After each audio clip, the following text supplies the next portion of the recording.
Mega హీరోల గురించి కన్నడ నటి పవిత్ర లోకేష్ కొన్ని ఆసక్తికర సంగతులు వెల్లడించారు.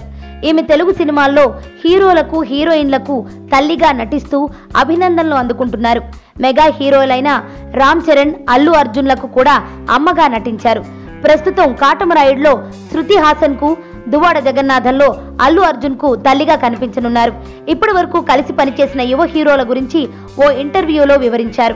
రామ్ చరణ్ కి బద్ధకం ఎక్కువ, నీకింక పిల్లలొద్దా, ఎప్పుడు కంటావు అని అడిగినప్పుడల్లా నేనే ఓ పిల్లాడిని, నాకెందుకు పిల్లలు, అయినా అప్పుడే నాకు పిల్లలేంటి అని చెప్పేవాడని తెలిపారు. ఇక బన్నీ అయితే తనని స్వీట్ మదర్ అంటూ పిలుస్తాడని అన్నారు. మళ్ళీ ఇది రాని రోజు పవిత్రకు మంచి పేరు తెచ్చిపెట్టింది. ఈ చిత్రంలో శర్వానంద్ కి తల్లిగా నటించారు. ఆ యువ హీరో గురించి అడగగా శర్వానంద్ సహజ నటుడు, నటనను మరింత సానబెట్టేందుకు ప్రయత్నిస్తుంటాడు అని చెప్పారు.